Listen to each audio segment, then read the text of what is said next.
Hey everyone, welcome back to another quick how-to. In this video, we're going to show you how to add a clickable link to your YouTube video description.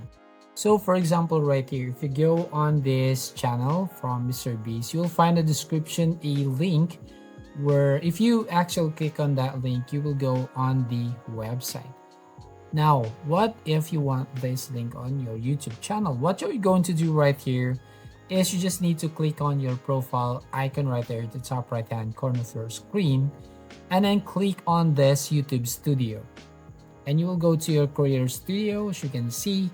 And at the left side, go to content and find a video where you want to put your link. For example, this one. So click on this pen icon, which is the details. So click on this and go to your description. So from here, where you can actually create a space right here where you can put your link.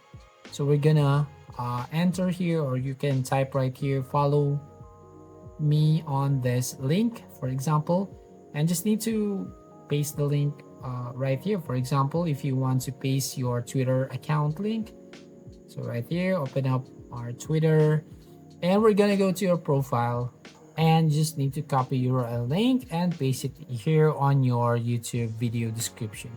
So yeah, that's how you basically add a clickable link to your YouTube video description. So thank you for watching. Please like and subscribe to this channel. Don't forget to ring the bell icon to notify you on the next video.